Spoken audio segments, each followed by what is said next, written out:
Assalamualaikum warahmatullahi wabarakatuh. Al-Fatihah. Bismillahirrahmanirrahim. Alhamdulillahi rabbil alamin. Iyyaka na'budu wa iyyaka nasta'in. Shiratal mustaqim. Shiratal ladzina an'amta 'alaihim.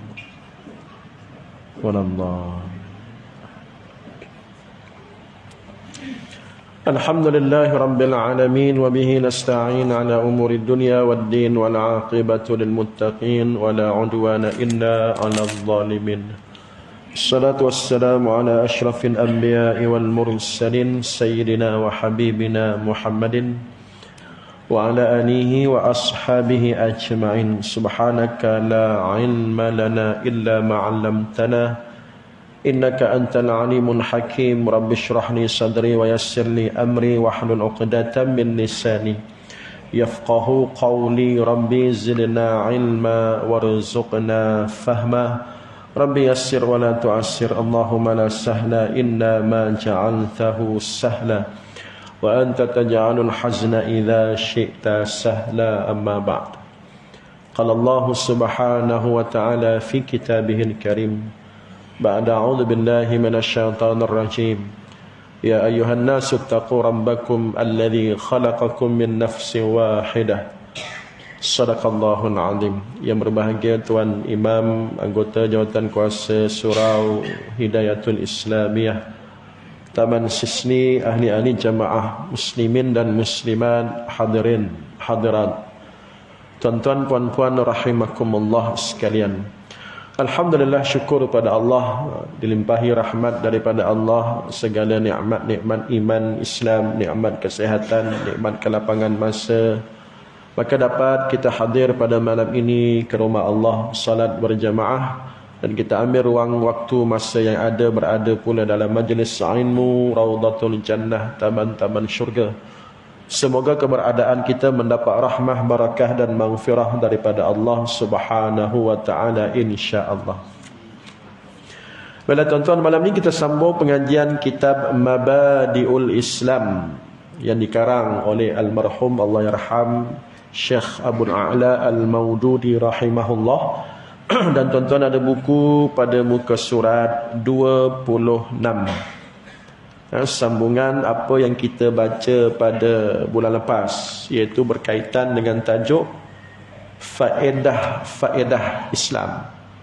Apakah faedah, apakah manfaat, kebaikan yang dapat kita capai apabila betul-betulnya kita ini semua, benar-benarnya kita semua berpegang dengan agama Allah Islam. Jadi panjang lebar Syekh Imam Al-Maududi menerangkan kepada kita daripada muka surat 20 lagi.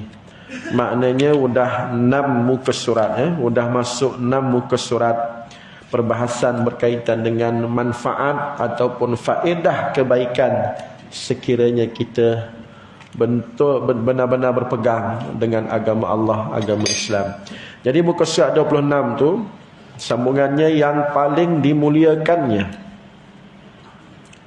Yang paling dimuliakannya, perenggan atas tu, ambil ayat pertama dia sikit, baris kedua. Yang paling dimuliakannya ialah yang hak, berkata benar dan berlaku jujur. Yang paling dimuliakan oleh siapa? Cerita pasal siapa ni? Siapa sahajalah yang betul-betul pegang Islam. Syekh Maududi dia tulis kitab ni sebagai satu bentuk dakwah kepada masyarakat ketika tu. 30 tahun sudah, 40 tahun sudah rasanya dia tulis buku ni, 40 tahun lebih dah. Bila kita baca pada hari ni, mesejnya sama sahaja, iaitu sesiapa pegang betul-betul Islam, siapa amalkan Islam betul-betul, maka inilah ciri-cirinya. Yang dimuliakannya ialah yang hak, berkata benar dan berlaku jujur. Yang paling mulia ialah kebenaran, jujurlah. As-sidqu, sidq. Allah Subhanahu Wa Taala amat-amat suka, sayang, cinta kepada hamba-hambanya yang betul-betul bersifat sidq. benar, jujur, meletakkan yang hak itu yang paling mulia. Marilah siapa pun kalau menentang yang hak, minta maaf lah. Orang Islam sebenar, mukmin sebenar, dia memenangkan yang hak itu. Dia tak boleh. Marilah syekh mana pun, marilah ulama besar mana pun, marilah tokoh besar mana pun, serban besar mana pun, jubah sehebat mana pun, tengok-tengok dia mengajar yang bertentangan dengan hak, maka yang mana hak lebih kita muliakan, yang mana kita menangkan, yang ini kena tegas. Maka yang dimuliakannya ialah hak. Nabi kata apa? Al-Islamu ya'lu wa la yu'la alaih. Islam paling tinggi, paling mulia. Islam itulah hak, kebenaran. Mari siapa-siapa hak nak meletakkan diri dia, besar dia pada Islam, minta maaf, dia lagi mulia pada kebenaran. No, tak boleh. Tak. Ni kadang-kadang orang kita taksub. Orang kita taksub, dia tu syekh besar tu. Tak, syekh besar tu, tak, pengaruhnya besar. Tak. Tapi kalau dia bawa benda-benda yang mengaruh, yang karuk-maruk, yang tak berpandukan kepada Quran Sunnah, yang bertentangan dengan Sunnah, minta maaf lah. Hak tu lebih utama untuk dimuliakan. Batang tubuh, sebab tu jangan taksub ke orang, jangan taksub kepada batang tubuh, jangan taksub kepada tokoh, taksublah kepada hak. Hak itulah hak paling tinggi sekali, ialah Islam, itulah kebenaran. Tidak ada kebenaran yang lebih hebat daripada Islam. Sebab tu disebut di sini yang dimuliakannya ialah yang hak, yang benar. Berkata benar dan berlaku jujur.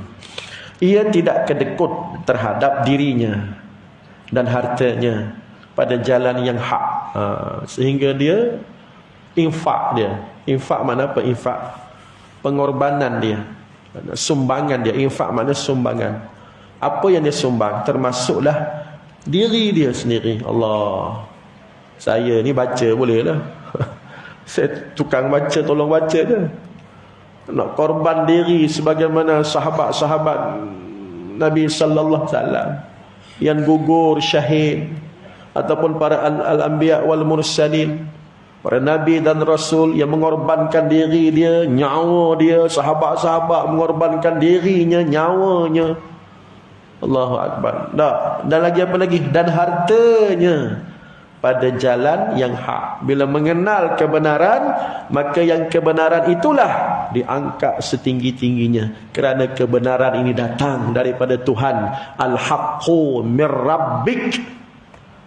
Kebenaran ini, Islam ini, akidah ini, ajaran ini, Al-Quran dan sunnah Nabi ini, perjuangan ini, jihad ini, hak, benda betul. Benda betul tu siapa dia yang endorse benda ni? Siapa yang bagi endorsement? Siapa yang bagi pengiktirafan benda betul tu? Allah dan Rasul. Maka bila dia pegang prinsip memperjuangkan hak, nyawa pun nyawa lah, harta benda pun harta benda lah. Apa sahaja aku korbankan, puas hati. Itu hebat. Para wali-wali Allah, sahabat-sahabat Nabi. Saya ni setakat baca lah. Tapi insyaAllah lah ada juga cita-cita setakat mana kita mampu nak menyumbang untuk memperjuangkan kebenaran. Maka kata Syekh, tidak kedekut. Dia tak kedekut, dia tak berkira diri dia, hartanya, asalkan pada jalan yang hak. Dalam pandangannya. Itu pandangan ya. Itu salah eja. Tertinggal huruf N. Sepatutnya ada N kat situ tak? Dalam pandangannya, yang paling dimurkainya ialah kezaliman, dusta dan khianat. Inilah jenayah yang paling besar. Dia tidak boleh kompromi. Jenayah paling besar apa dia? Namanya kezaliman. Kezaliman tu apa dia? Orang Melayu kadang-kadang sebut zalim, biasa disinonimkan dengan apa? Zalim. Zalim sinonim dengan apa? Jahat. Tak. Zalim dia makna jahat. Dan kejahatan, kezaliman yang paling besar ialah inna syirka la zulmun azim. Syirik itu kezaliman paling besar. Adik-beradik, syirik ialah kufur. Kufur itu kezaliman paling besar. Jadi orang yang ada fikrah Islam, orang yang betul-betul meletakkan yang hak itu paling atas, maka kata Syekh Al-Maududi, penulis kitab ini, pandangannya, pegangannya, prinsipnya, yang paling dia marah, yang paling dia tak berkenan, yang paling dia pantang sekali ialah kezaliman. Kezaliman, apa sahaja bentuk kezaliman, dan yang paling besar level kezaliman ialah syirik dan kufur. Tak. Dia tadi kompromi. Tak apalah. Zalim sikit je kot. Zalim sikit-sikit. Tak apalah. Berdosa sikit. Dosa kecil je. No. Orang yang betul-betul faham Islam, dia tak boleh berkompromi pasal tu. Tak. Dusta. Dusta makna pembohongan. Lawan kepada jujur dia tadi. Kan tadi dia sebut jujur kan. Jujur, benar, as-sidqu. Lawan dia al-kadhib. Tak, rasanya bila saya baca khutbah baru je seminggu dua ni, tak, ada hadis Nabi sallallahu alaihi wasallam, sesungguhnya Allah sukakan kepada kebenaran, Allah menyuruh kepada yang benar. Lawan dia pula hadis tu panjang, sesungguhnya Allah benci, murka kepada yang khianat, lawan kepada yang syirik, lawan kepada syirik, al-kadhib, pendustaan. Tak, Allah benci kepada sesuatu yang dusta, yang menipu, yang khianat. Jadi orang yang betul-betul ada fikrah Islam, dia yakin Islam itu benar, meletakkan yang hak lah yang paling mulia, insya-Allah dia tak boleh kompromi dengan kerja-kerja pendustaan, kerja-kerja khianat, kerja-kerja kezaliman. Tak kira lah zalim pada siapa pun. Zalim pada rakyat, zalim pada keluarga, zalim pada diri sendiri. Zalim pada diri sendiri makna dosa lah. Tak semayang. Dia tak kacau orang tapi tak semayang. Dia tak kacau orang tapi tak berasa. Itu zalim juga. Zalim pada diri sendiri. Itu pun dia tak akan buat benda-benda macam tu, kerana dia yakin kebenaran itu ialah Islam, dan beramal, berpegang dengan Islam itulah sebagai satu tanda kemenangan. Qad aflahal mu'minun. Waf'alul khaira la'allakum tuflihun. Lakukanlah apa sahaja kebaikan, nescaya kata Allah dalam Quran, kebaikan itu membawa kepada apa? Tuflihun, kemenangan dan keuntungan. Ada kejayaan di dunia dan di akhirat. Jadi dia tak kompromi segala bentuk kezaliman, dusta dan khianat. Ia tidak rela menggunakan sifat-sifat ini, dan ia tidak mahu memilih jalan ini disebabkan takut mudarat menimpa dirinya atau mengharapkan manfaat bagi dirinya. Dia tak mahu menggunakan sifat-sifat ini, tak mahu memilih jalan ini hanya kerana fikir tentang diri dia sendiri. Maknanya orang yang betul-betul berpegang kepada Islam, betul-betul berpegang kepada kebenaran, faedah dia, manfaat dia fikir secara ammah, maslahah ammah. Bukan dia fikir pendek, untuk aku je, untuk aku seorang je. Risau kan aku dapat sekian. Mudarat timpa diri dia je. Tak? Kan aku sebut benda ni betul. Benda ni benda benar. Aku kena jujur, tapi kan aku kena potong gaji kan. Aku kena tukar tempat kerja kan. Kan bos marah aku kan. Dia fikir mudarat dia. Lalu dia pun diam. Dia tak berkata kebenaran. Dia tak tegur kemungkaran. Dia tak tegur kemungkaran. Dia tak menzahirkan yang hak. Dia membiarkan kemungkaran. Dia merelakan kebatilan itu. Kenapa? Kerana takut mudarat timpa diri dia. Dia fikir diri dia je. Yang ni kata Syekh, no, tidak sama sekali. Kata Syekh penulis kitab Abul Ala Al-Maududi rahimahullah, ia tidak rela menggunakan perangai macam ni. Tak ada perangai macam tu dalam diri orang Islam. Tak apalah benda tu tersebar pun, tak apalah benda tu orang buat pun. Macam bawah ni saya dah sebut tak? Rasanya tak sebut lagi kat sini tak? Sebab baru je kita sambut bulan lepas, bulan Mei. Bulan Mei, sambut apa bulan Mei? Hari Guru. Kan hari guru kat sekolah kan macam-macam lah. Tak, persembahan guru sempena hari Guru. Ni ramai ni sahabat-sahabat saya, ramai guru, ramai cikgu. Cikgu pencen pun ada. Tak, cikgu pencen, cikgu besar, dia tahulah benda ni. Tak, dia tahulah benda ni. Tak. Sempena menyambut hari guru, maka persembahan guru, sporting lah guru. Temanya apa tema? Temanya Bollywood.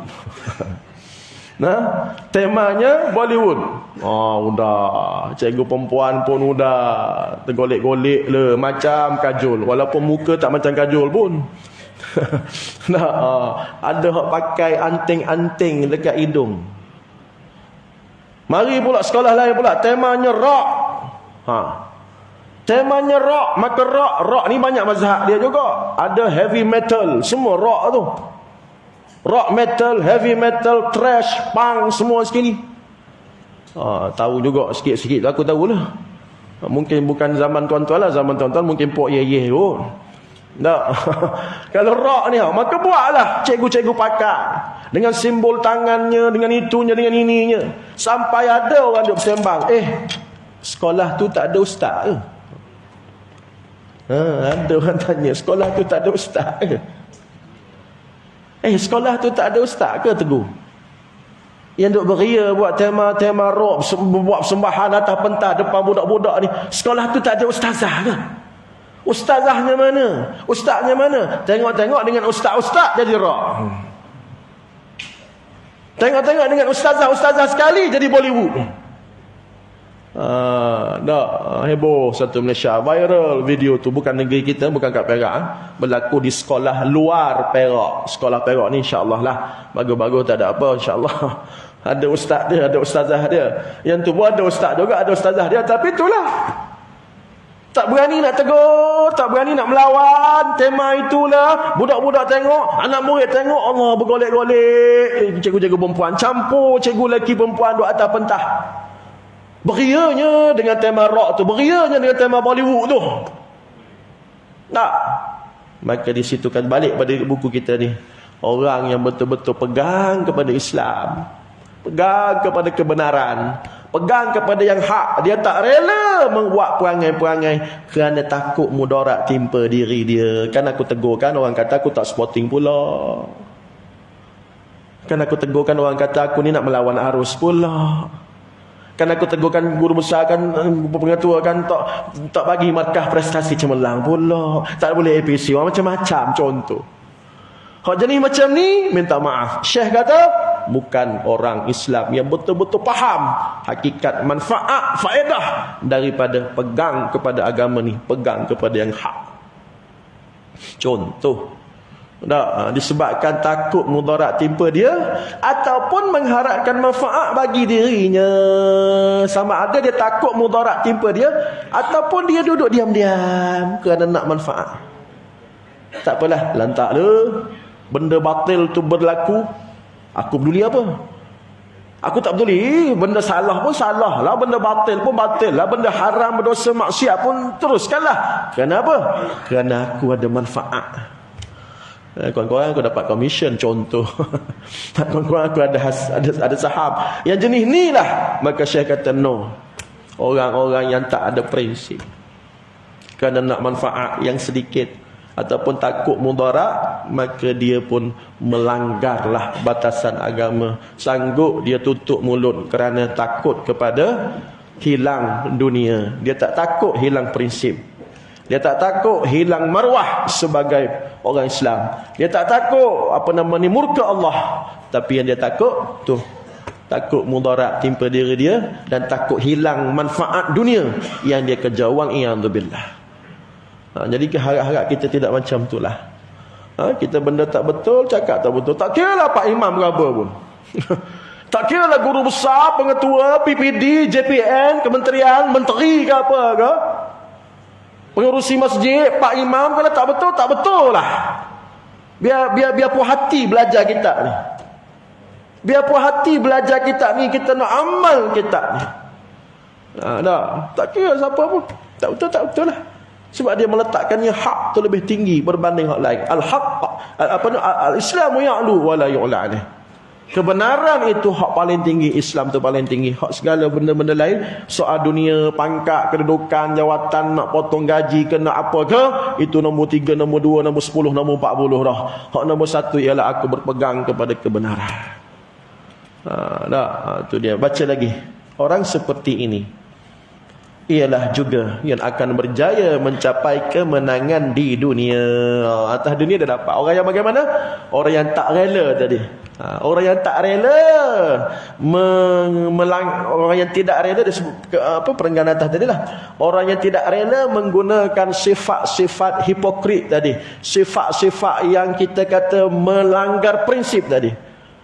Maka dia tak rela nak mengorbankan prinsip agamanya. Dia tak rela dia mengorbankan prinsip agama hanya kerana dunia. Maka kata Syekh, orang seperti ini akan berjaya mencapai kemenangan dunia. Sebagaimana ayat yang saya bacakan tadi daripada surah Al-Hajj.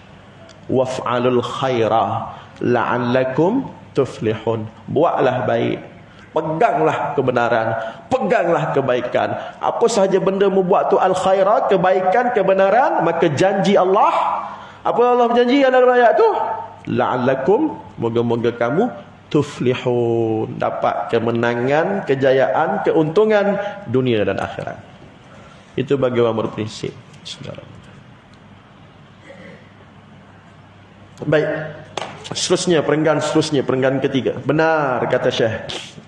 Benar betul lah kata dia. Penulis kitab ni sebut Al-Maududi. Tidak ada orang di dunia ini yang mempunyai kemuliaan. Tidak ada orang di dunia ini yang mempunyai kemuliaan, kehormatan, kelebihan dan ketinggian lebih banyak daripada siapa? Nya tu siapa? Iaitu orang-orang yang tadi, yang prinsip dia Islam tadi. Ni kena rujuk muka surat sebelum lah. Sebab ni dah masuk muka surat kelima bila berbicara tentang faedah-faedah Islam. Iaitu boleh kita kata wali-wali Allah. Wali-wali Allah. Orang-orang mukmin yang berpegang betul-betul dengan Islam. Tu. Daripada nya sepatah tu, kadang-kadang kita keliru nya mana pula ni. Nak rujuk pada siapa ni? Kalau kitab Arab kan dia panggil apa tu? Dia panggil dhamir. Kalau kitab Arab dia panggil dhamir. Sama ada hu ataupun ha. Kalau lelaki hu. Tak, lahu kepadanya. Nya tu siapa? Kena cari kat belakang. Kalau perempuan laha kepadanya. Nya tu siapa? Ni kitab Melayu, jadi bukan kitab Arab juga terjemahan dia. Jadi terjemahannya ialah daripadanya. Nya tu balik pada siapa? Balik kepada orang-orang, ataupun kita nak letak makna wali-wali Allah. Kan? Sebab dia cerita orang-orang hebat ni. Sebab Syekh tuan punya kitab Maududi rahimahullah ni, dia cerita sifat yang hebat, iaitu orang-orang yang betul-betul yakin faedah dapat pada dia, manfaat dapat pada dia, kebaikan dapat pada dunia, faedah dunia akhirat, manfaat dunia akhirat, kebaikan dunia akhirat dapat pada dia. Syaratnya apa dia? Pegang Islam betul-betul. Macam dalam hadis Nabi sallallahu alaihi wasallam, "Addu alaihi bin nawajil." Peganglah Islam ni, ajaran Islam, Quran Sunnah, kebenaran Islam, benda yang hak ni, Islam ni atas dasar iman, atas dasar akidah, pegang betul-betul, jangan lepas. Walaupun mu terpaksa gigit dengan gigi geraham. Jangan lepas Islam ni.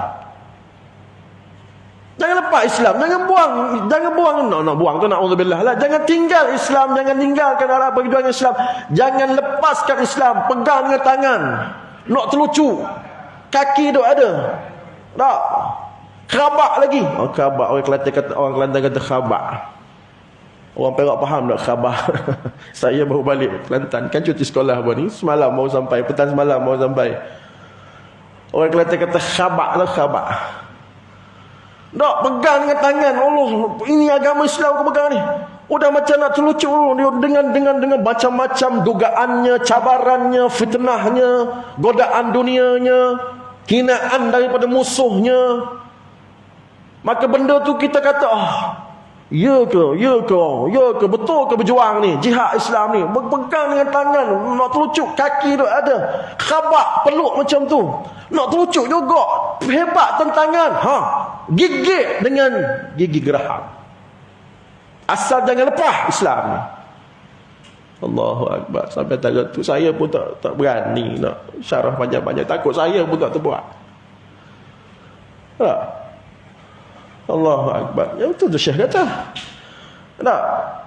Kehormatan, kelebihan, ketinggian wali-wali Allah yang berpegang sungguh-sungguh dengan Islam ni. Dia meletakkan Islam paling tinggi, kebenaran paling tinggi kerana kepalanya tidak tertunduk, tangannya tidak terjulur di depan seseorang selain Allah. Apa maksud tu? Faham tak? Kerana apa? Kerana kepalanya tidak tertunduk, tangannya tidak terjulur. Tuan-tuan bayangkan, kepala tertunduk, tangan terjulur tu apa dia? Perbuatan apa tu? Perbuatan sujud. Kalau dia ni jenis orang sujud pada Allah, kepalanya tunduk pada Allah, kepalanya tunduk di bawah, rapat ke lantai. Bukan setakat kepala, apa lagi? Tangannya terjulur ni, tangan ni. Kan anggota sujud kan 7. Anggota sujud kan 7. Tak, dahi mesti rapat, tapak tangan, apa lagi? Lutut, kaki. Itu perlakuan apa tu? Perlakuan sujud. Walaupun dia tak sebut, tapi kita baca, kita faham lah. Tak, seorang hamba Allah, mukmin sebenar, muslim sebenar, maka sentiasa sujud pada Allah. Maka kepalanya tidak tertunduk, tangannya tidak terjulur di depan seseorang selain depan siapa? Depan Allah. Maka dia tak tunduk kepada bos sehingga buang Islam. Contoh. Dia tak tunduk kepada menteri sehingga hilang prinsip agama dia.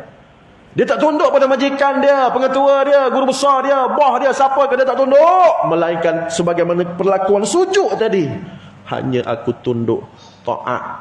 Kepala aku rampak ke lantai, tangan aku berjulur depan siapa? Depan Allah Rabbul Alamin. Allah hebat. Jenis ni lah yang kata Syekh, mereka inilah yang dikira orang-orang yang berada pada kedudukan awliya Allah. Ya, kita bukan wali Allah. Saya lah. Komen tak tahulah. Saya bukan wali Allah. Tuan-tuan orang Susri ni wallahualam mungkin ada wali-wali Allah. Tapi walaupun kita bukan wali Allah, tapi memang diajar kepada agama. Agama mengajar kepada kita. Memang diajar kepada kita oleh agama kita. Allah dan Rasul mengajar kita, mu kena lalui jalan-jalan para wali Allah. Ya, aku bukan wali Allah, tapi aku cinta kasih kepada jalan yang dilalui oleh wali Allah. Nak cari jalan tu, nak menuju ke situ. Dan bila dah jumpa jalan tu, pegang sungguh-sungguh. InsyaAllah. Jalan-jalan wali Allah terbentang depan mata kita, kita pegang, insyaAllah kita termasuk dalam kalangan. Walaupun mungkin kita tak boleh nak mengaku kita wali Allah, sekurang-kurangnya kita dapatlah menumpang berkat wali-wali Allah, para ulama, para nabi, ulama pewaris nabi, sahabat-sahabat nabi dan salafus salih. Inilah sifat-sifat yang disebut oleh Syekh tuan punya kita. Prinsip kena mantap. Tak, bukan macam tadi Allah baru guk dengan apa? Dengan markah prestasi je. Pun jangan melawan. Ikut je lah. Kan hilang markah prestasi. Udah tak dapat anugerah macam-macam itu. Hilang gaji, hilang elang. Na'udzubillah. Itu je pun. Tapi dah hilang prinsip lah. Wa'iyadzubillah. Lepas tu kena mengaji kitab-kitab macam ni. Biar mantap kukuh pegangan kita, fikrah kita. Baik, baca lagi. Manalah ada alasan bagi kehinaan dan kerendahan untuk mencapainya. Maksudnya apa tu? Kata Syekh, betul-betul dia pegang prinsip agama, prinsip Islam, prinsip akidah betul-betul. Maka kata Syekh, tak mungkin lagi dah. Manalah ada alasan kehinaan dan kerendahan untuk menimpa. Kehinaan dan kerendahan untuk menimpa orang-orang macam tadi. Tuan-tuan, ini walaupun dia tak sebut, ini pun diambil daripada ayat Quran. Baca surah Wat-Tini Waz-Zaitun. Apa ayat tu? Laqad khalaqnal insana fi ahsani taqwim. Sesungguhnya kata Allah, Allah menciptakan manusia sebaik-baik kejadian. Allah buat kita manusia ni sebaik-baik kejadian, tapi jangan noktah kat situ. Kalau noktah kat situ senyum je, oh kita ni sebaik kejadian. Laqad khalaqnal insana fi ahsani taqwim. Sadaqallahul azim ke? No, belum lagi, jangan sadaqallahul azim lagi. Kalau kita baca kat situ kita bersenyum, oh hebat aku, sebaik-baik kejadian, mulia.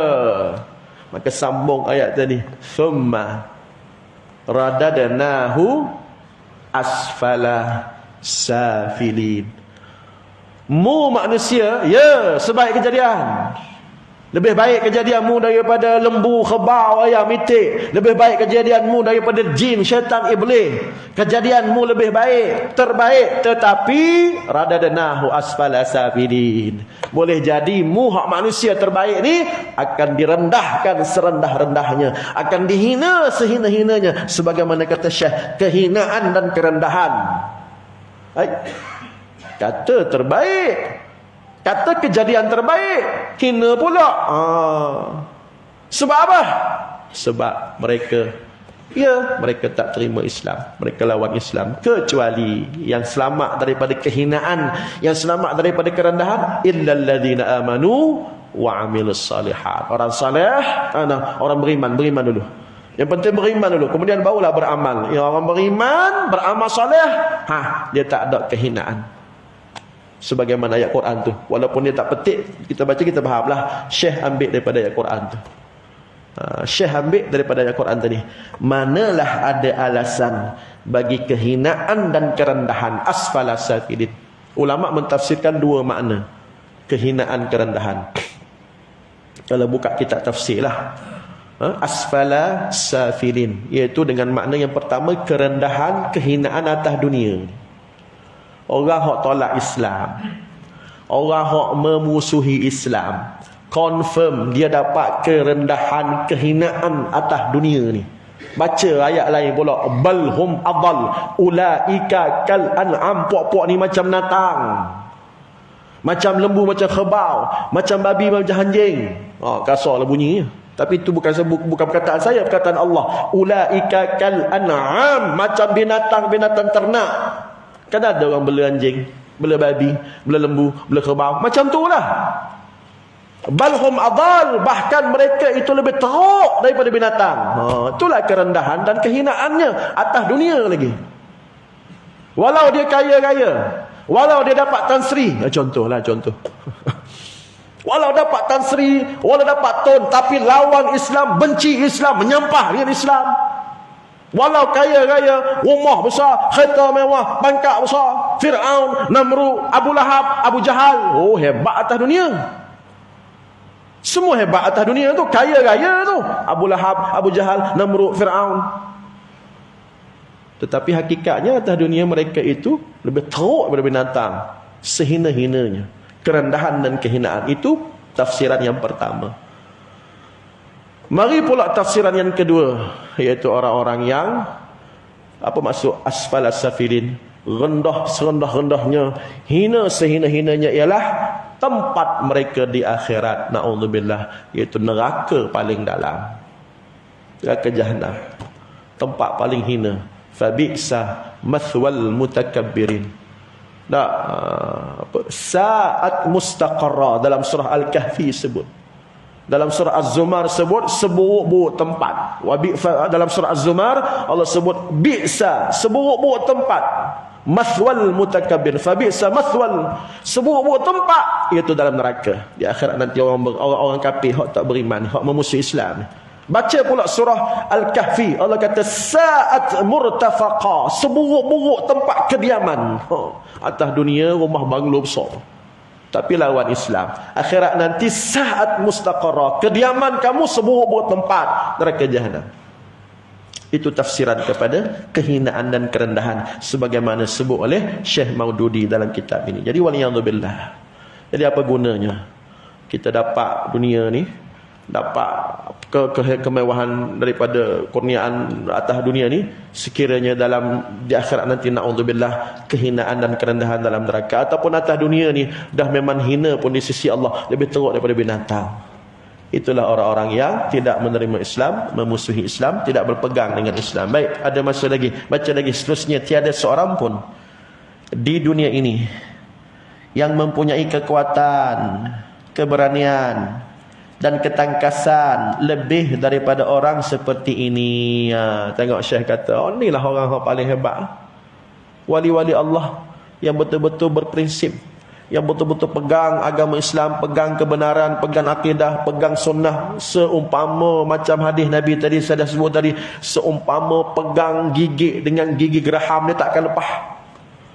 Tak, pegang dengan tangan lagi, peluk khabat lagi. Orang Kelantan kata sudahnya, aku pertahankan agama ni, pegang agama, pegang Islam, pegang sunnah ni, gigit dengan gigi geraham lah. Tak, maka kata Syekh, inilah orang yang hebat. Tak ada lagi orang yang boleh menandingi kehebatan mereka. Berani macam mereka, kuat iman macam mereka, ketangkasan lebih daripada orang seperti. Kerana tiada yang ditakutinya selain Allah. Kerana tiada yang ditakutinya selain Allah. Inilah takwa namanya.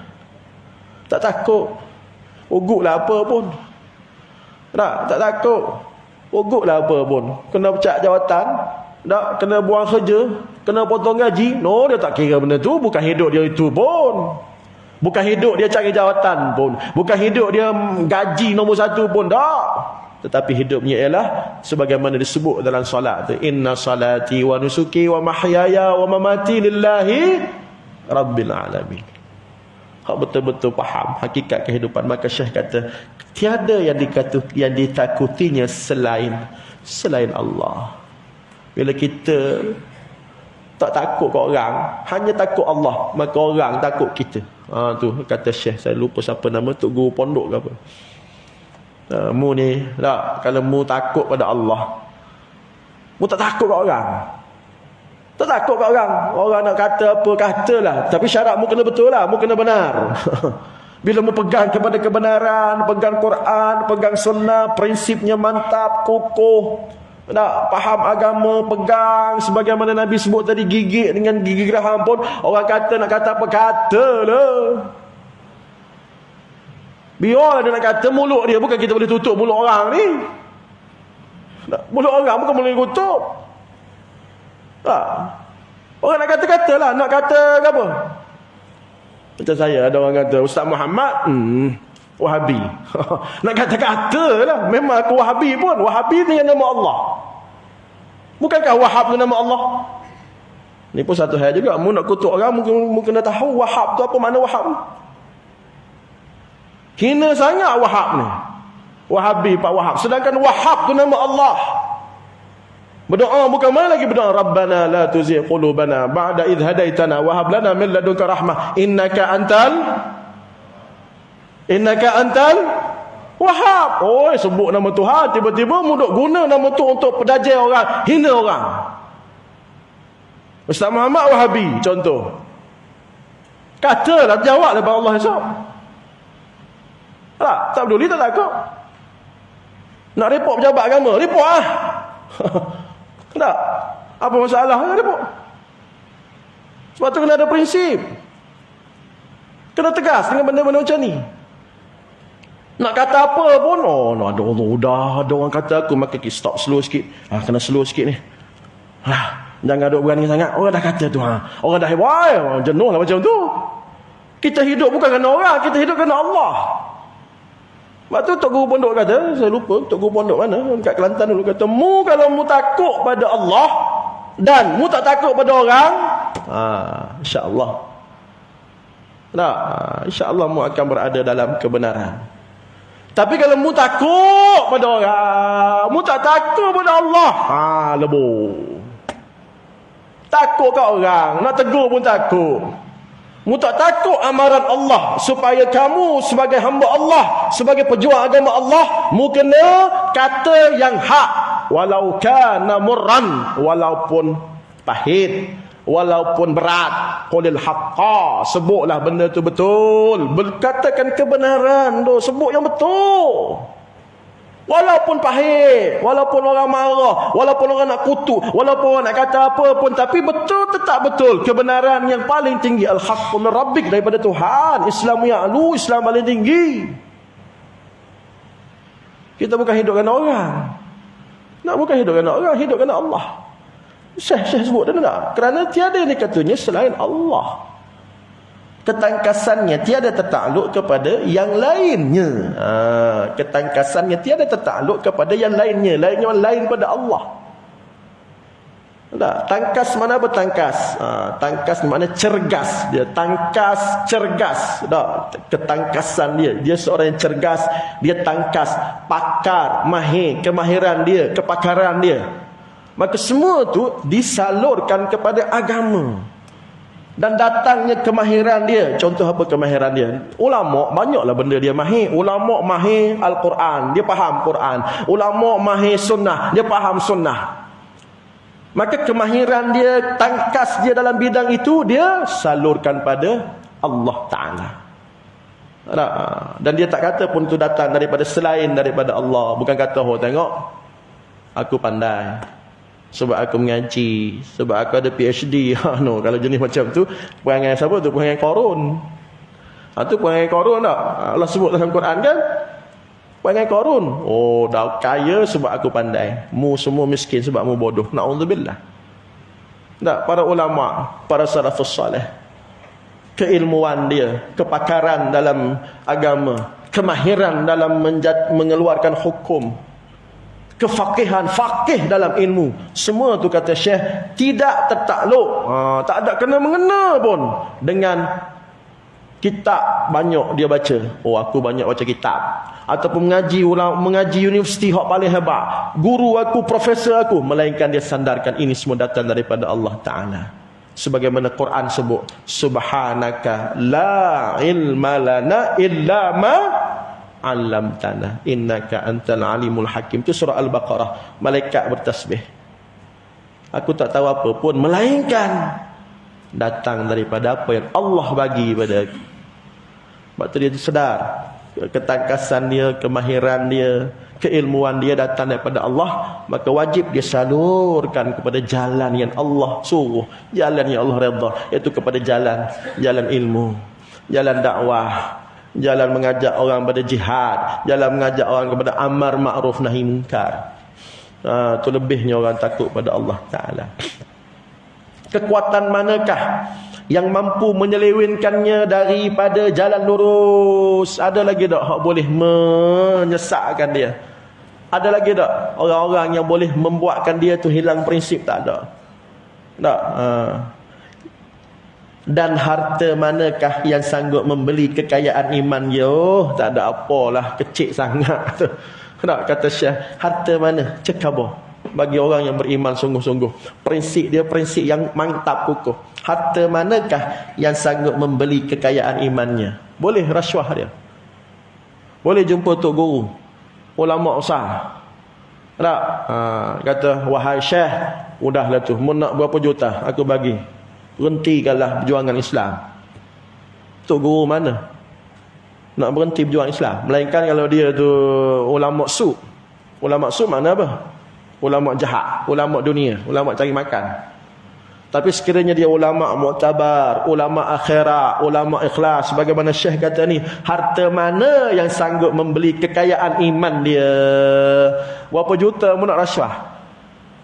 Mu nak bagi dia apa? Mu nak tawar mu apa? Jawatan paling tinggi. Tak? Beri jawatan paling tinggi. Tak? Aset kekayaan paling mewah. Wanita paling jelita.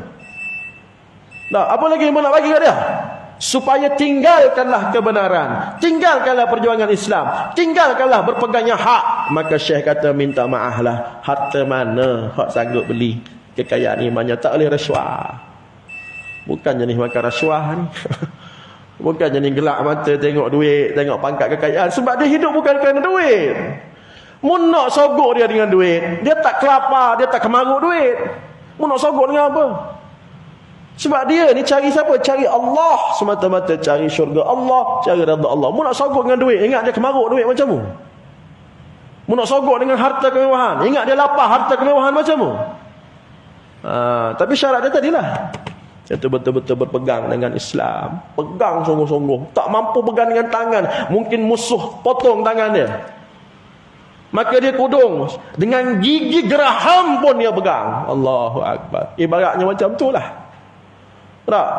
Mungkin udah tak bertangan lagi dah. Musuh benci ke dia, marah ke dia, cederakan dia, tangan pun kudung dah. Tapi ibaratnya dia pegang pada Quran, pegang sunnah, pegang Islam tu, gigit dengan gigi geraham sebagaimana hadis tersebut. Adu bin nawajid pun dia pegang juga sampai mati dia. Mati dalam keadaan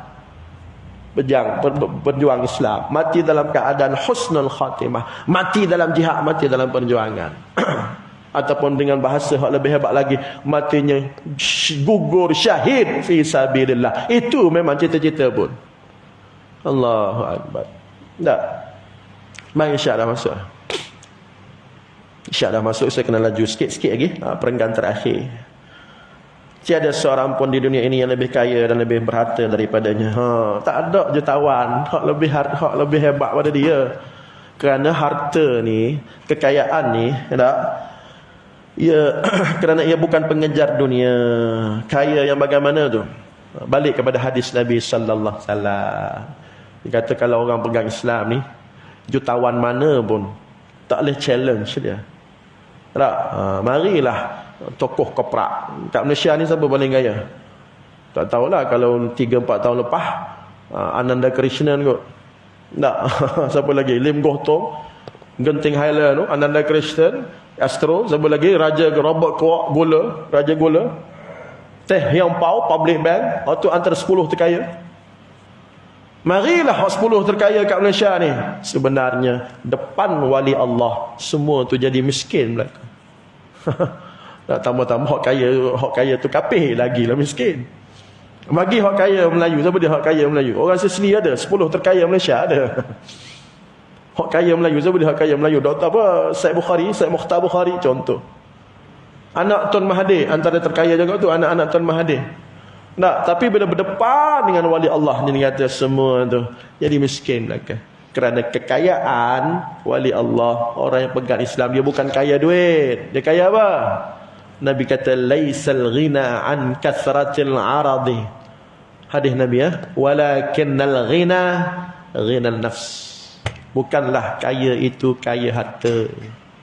Bukanlah kekayaan dikira dalam bank berapa juta, kebun sawit berapa luar, rumah banglo berapa biji, kereta mewah berapa biji, saham banyak mana, pangkat tinggi mana. Itu kekayaan? Tidak. Nabi kata dah, bukan itu kekayaan sebenar. Walakinna, tetapi al-ghina, kekayaan itu ialah ghina nafs, kekayaan jiwa.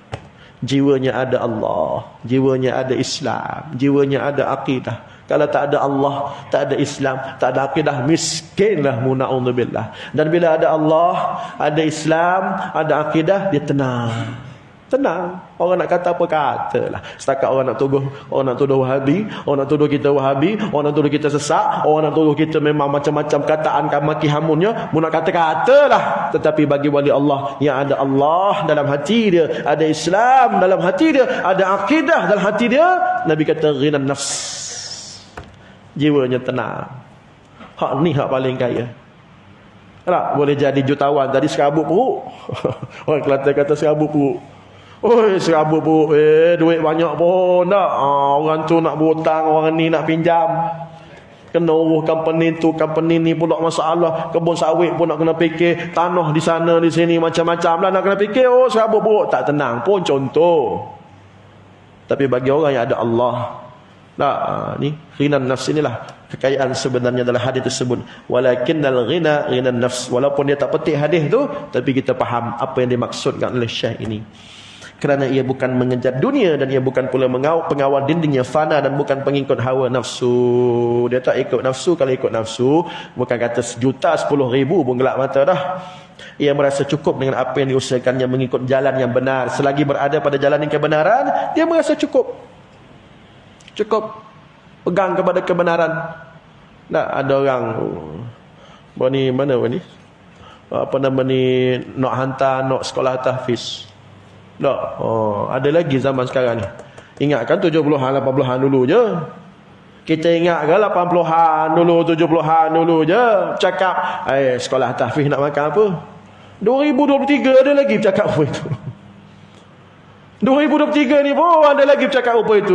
Sekolah tahfiz tak ambil SPM ke? Tak ada SPM. Sekolah tahfiz, sekolah pondok. Orang ngaji pondok. Orang ngaji kitab-kitab kuning. Lepas tu nak makan apa? Kerja apa? Amboi. Dia ingat bagi rezeki. Wa ma min dabbatin. Apa ayat tu? 'Ala Allahi rizquha. Allah jamin. Lembu kebau pun Allah jamin ada rezeki. Takkanlah orang yang betul-betul masuk sekolah agama, ngaji kitab dengan niat yang ikhlas, nak faham agama, nak menyebarkan agama, takkan Allah tak jamin rezeki. Tapi itulah orang kita bercakap betul lagi macam 70-an 80-an dulu dah. Hak jenis otak tak berkembang tu. Ia tiada menoleh kepada kekayaan yang diharamkan. Maka kata Syekh, hak haram dia tak pandanglah. Rasuah apa semua sekali. Pelaburan-pelaburan hak tak luluh syariah, skim cepat kaya, semua haram tu. Tak, bukan setakat haram lah. Tak, haram dosa besar. Tak, ia meninggalkannya kerana menganggapnya hina dan ringan, walaupun dihidangkannya kepada berlonggok-longgok muka surat 27. Segala bentuk yang haram itu dianggapnya hina. Hinalah di sisi Allah. Yang mulia itu ialah kebenaran, walaupun dihidangkannya kepadanya berlonggok-longgok muka surat 27. Ini adalah kekayaan sifat memadakan dan ketenangan. Tiada mungkin di dunia ini ada kekayaan lebih tinggi nilainya daripada itu. Jadi kata Syekh, ini adalah kekayaan sifat memadakan. Memadakannya apa? Qanaah kot. Wallahu alam. Apa perkataan memadakan ni? Bahasa Melayu ke apa ni? Memadakan, berpada-pada lah kot. Tak, dia berpada-pada je. Maknanya kalau istilah bahasa tasawufnya ialah qanaah, sebagaimana Imam Ghazali sebut tu. Al-qanaah, berpada-pada. Iyalah, aku makan, pakai cukup, rumah ada, anak bini ada, apa semua ada, kenderaan serba, cukup. Nak apa lagi mu nak rasuah aku berapa juta, aku bukan nak benda tu. Tak, bagi orang-orang ini ialah kekayaan yang memadakan dan ketenangan tu datang. Yang dikatakan oleh hadis tadi, ghinan nafs, kekayaan jiwa. Tiada mungkin di dunia ini ada kekayaan yang lebih tinggi nilainya daripada itu, kata Syekh. Mau nak kaya apa lagi? Tidak ada kekayaan yang lebih hebat daripada kekayaan jiwa tadi, kata Syekh Maududi dalam kitab ini, mengambil pengajaran daripada hadis yang saya baca tadi. Sebaik-baik kekayaan ialah kaya jiwa, tenang. Tapi jangan salah faham pula, Islam bukanlah anti kekayaan, bukan. Maksudnya kalau tuan-tuan miskin ke, kalau tuan-tuan kaya ke, yang penting jiwa tenang. Miskin, jiwa tenang, alhamdulillah. Kaya, jiwa pun tenang, alhamdulillah. Lagi bagus. Miskin jiwa tenang dengan kaya jiwa tenang, lagi bagus. Jiwa tenang tu dengan makna agama, bukan makna orang putih. Orang putih jiwa tenang tu nak kena kaya. Orang putih hajar kita tak. Nak rumah kena besar. Tu teori barat, rumah kena besar, kereta mewah, nak gaji besar, barulah mu bahagia, barulah mu hidup tenang. Tu barat. Islam tak. Islam mu miskin tapi mu tenang, mu ada Allah. Kaya mu tenang, mu ada okey.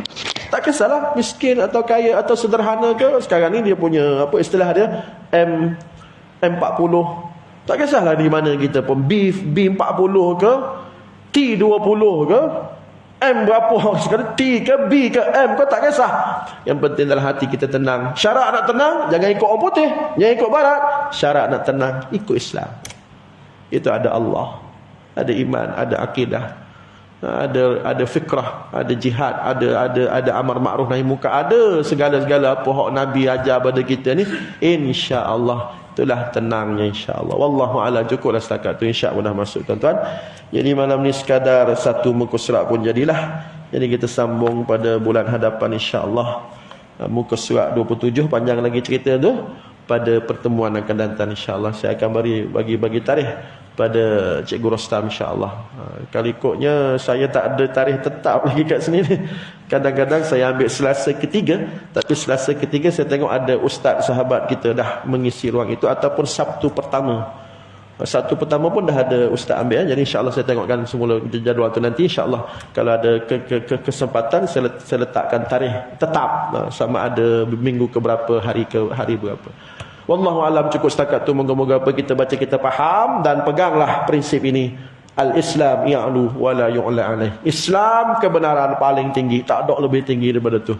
Aku qauli hadza astaghfirullahaladzim li wa lakum wa billahi taufiq hidayah. Assalamualaikum warahmatullahi wabarakatuh. Bismillahirrahmanirrahim. Alhamdulillah, salatu wassalamu ala Rasulillah wa ala alihi wasahbihi man walah. Allahumma ij'al jam'ana hadza jam'an marhuma wa tafarraqana min ba'dihi tafarruqan ma'suma. Allahumma ij'alna minal ladzina yastami'una al-qawla fayattabi'una ahsanah. Rabbana faghfir lana dhunubana wa kaffir 'anna sayyi'atina wa tawaffana ma'al abrar.